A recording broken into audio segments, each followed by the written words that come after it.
नंदनी अपने ऑफिस में सभी के जाने के बाद भी काम कर रही थी और समीर भी अपने केबिन में ही था। जब समीर ने घड़ी देखी तो रात के लगभग 8:30 बज चुके थे और समीर के फोन पर लगातार राधिका का फोन आ रहा था।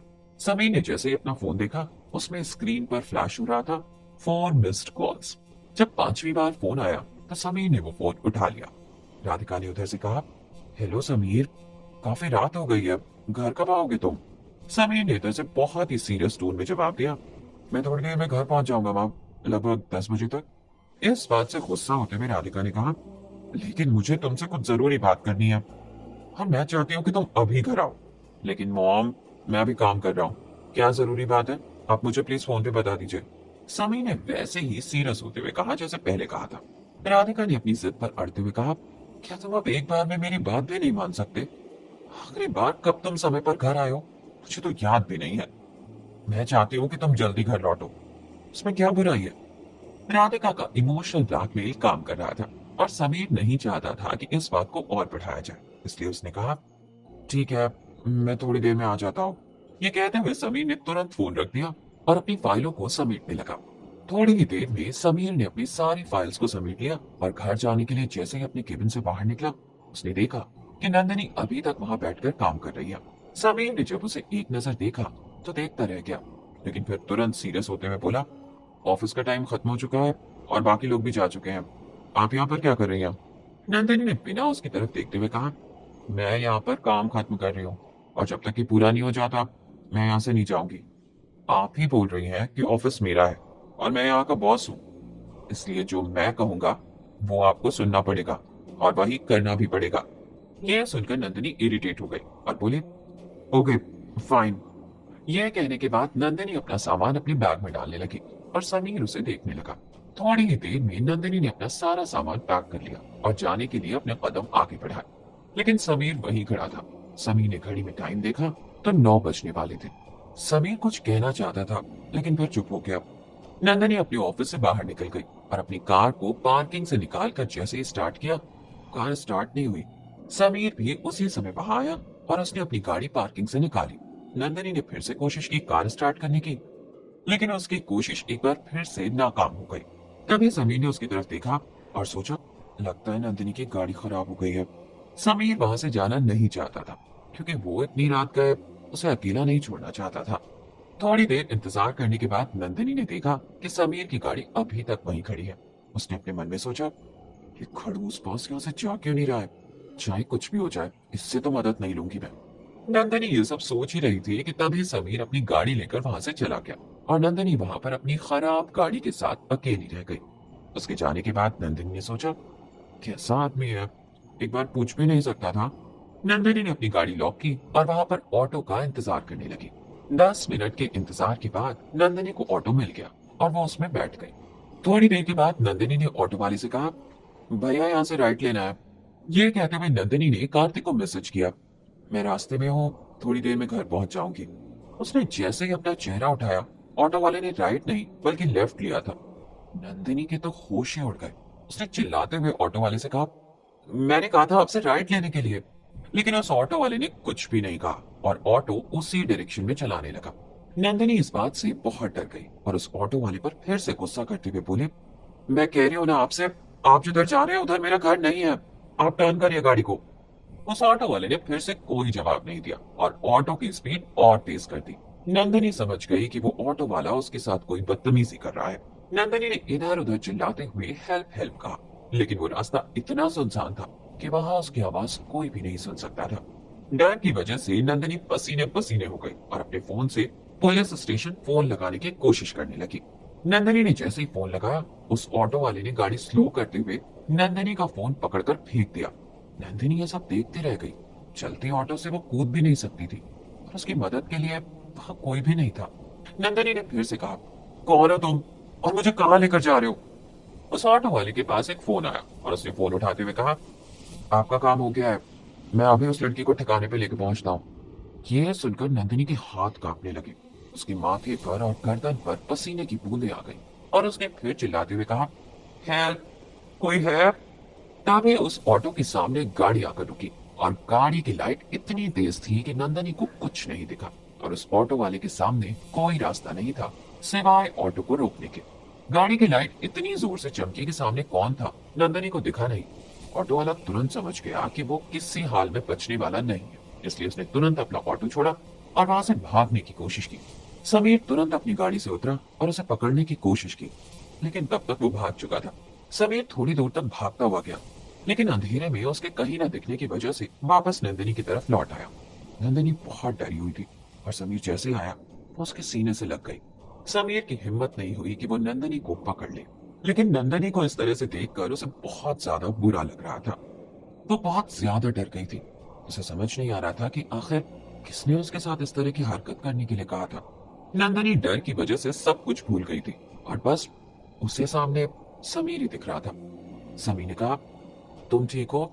डरी हुई नंदिनी को अचानक होश आया और वो समीर से दूर हो गई। नंदिनी ने अपना सर हाँ में हिलाया। समीर ने उसे देखते हुए कहा, गाड़ी में बैठो, मैं तुम्हें घर छोड़ देता हूँ। नंदिनी ने कुछ सोचते हुए कहा, नहीं, मैं खुद चली जाऊंगी। समीर ने थोड़ा सख्ती से कहा, मैंने कहा ना, गाड़ी में बैठो, मैं घर छोड़ देता हूँ। और वैसे भी सुनसान जगह में तुम्हें कोई टैक्सी या ऑटो नहीं मिलने वाला है। नंदिनी ने फिर से मना करते हुए कहा, नहीं, मैं खुद चली जाऊंगी। समीर ने इस बार कुछ नहीं कहा, लेकिन नंदिनी के हाथ को कस कर पकड़ा और खींचते हुए उसे अपनी गाड़ी की तरफ ले गया और गाड़ी का दरवाजा खोलकर उसे बिठा दिया। ये करते हुए नंदिनी उसे देखती रह गई और कुछ भी नहीं कह सकी। अगले ही पल समीर उस गाड़ी में बैठ गया और गाड़ी स्टार्ट कर दी।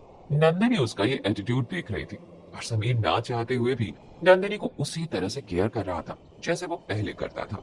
नंदिनी हमेशा की तरह सीट बेल्ट लगाना भूल गई थी। तभी समीर ने कहा, अपनी सीट बेल्ट लगाइए। नंदिनी ने सीट बेल्ट लगाने की कोशिश की, लेकिन हमेशा की तरह वो उसे नहीं लगा पाई। तभी समीर ने उसके हाथ से बेल्ट ली और हल्के से उसके करीब जाते हुए उसे लगा दिया। ये देखकर नंदिनी को एक पल के लिए एहसास हो गया कि समीर बस बदलने का नाटक कर रहा है, वो तो पहले के जैसा ही है। समीर और नंदिनी के बीच खामोशी छा गई। खुली हुई खिड़की और तेज हवा उन दोनों की खामोशी के बीच थी। तभी समीर ने रेडियो का बटन दबा दिया। गाना बजने लगा। बाहर से आती हुई हवा नंदिनी के बालों को उड़ा रही थी और वो बार बार समीर के चेहरे पर जा रहे थे। उसके बालों की खुशबू समीर के दिल में पहले से कहीं बैठी हुई थी। समीर को नंदिनी हमेशा से खुले बालों में बहुत अच्छी लगती थी। एक पल के लिए ऐसा लग रहा था कि समीर नंदिनी से कुछ कहना चाहता है, वहीं दूसरे ही पल ऐसा लग रहा था कि नंदिनी समीर से कुछ कहना चाहती है। लेकिन उन दोनों के बीच सिर्फ और सिर्फ खामोशी पसरी हुई थी, जिसे चाहते हुए भी दोनों दूर नहीं कर पा रहे थे। थोड़ी देर में कार्तिक का घर आने वाला था, लेकिन तभी आधे रास्ते में ही बहुत तेज बारिश हो गई। बारिश की वजह से बहुत ज्यादा ट्रैफिक हो गया और नंदिनी और समीर वहीं बीच में फंस गए। बारिश को देखते ही समीर को नंदिनी की याद आई कि वो बारिश में कितना ज्यादा खुलकर झूमती थी, नाचती थी, खुश हो जाती थी। समीर की आंखों के आगे नंदिनी की वही पुरानी तस्वीर आ गई।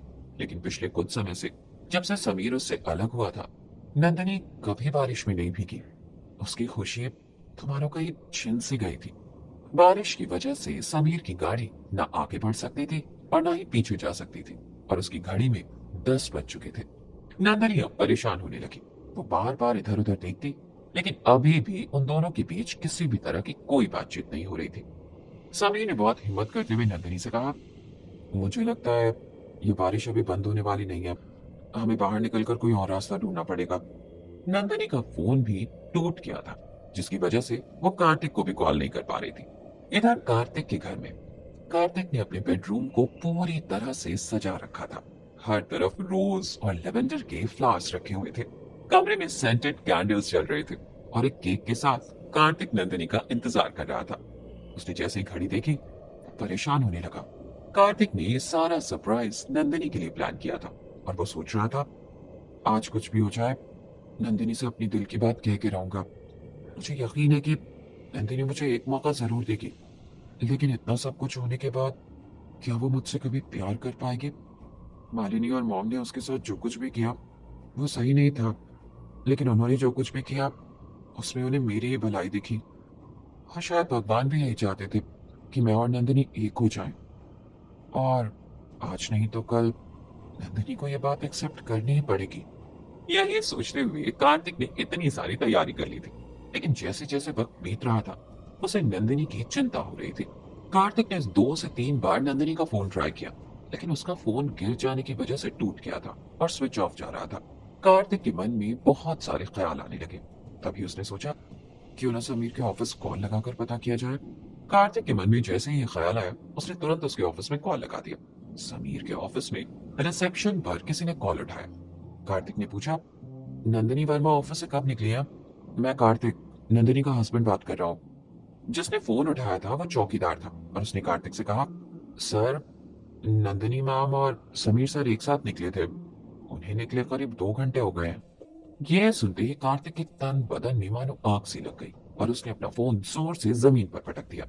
जितने कैंडल जलाए थे उसे गुस्से से हटा दिया और जितने फ्लावर्स उसके कमरे में रखे थे उससे भी तोड़ दिया।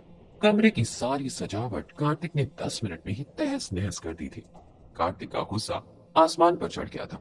उसने जितना कुछ सोचा था उस पर पानी फिर चुका था। कार्तिक ने सब कुछ बर्बाद करते हुए कहा, मैं नंदिनी को ऐसे नहीं जाने दे सकता। वो सिर्फ मेरी है और किसी की नहीं हो सकती। कार्तिक धीरे धीरे पूरी तरह से बदल चुका था।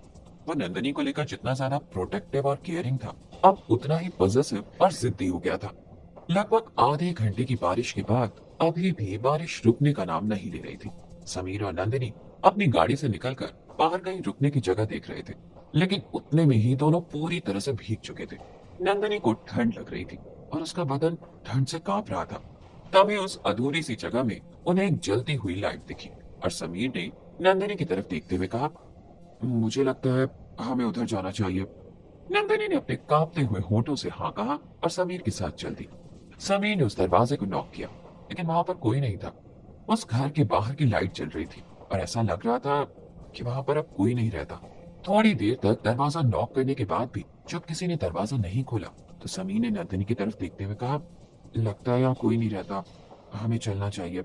लेकिन तभी उस दरवाजे को खोलने की आवाज आई और समीर ने अपने सामने जैसे ही देखा, उसके सामने एक बूढ़ा सा आदमी खड़ा था। उस इंसान को देखकर समीर चौंक गया।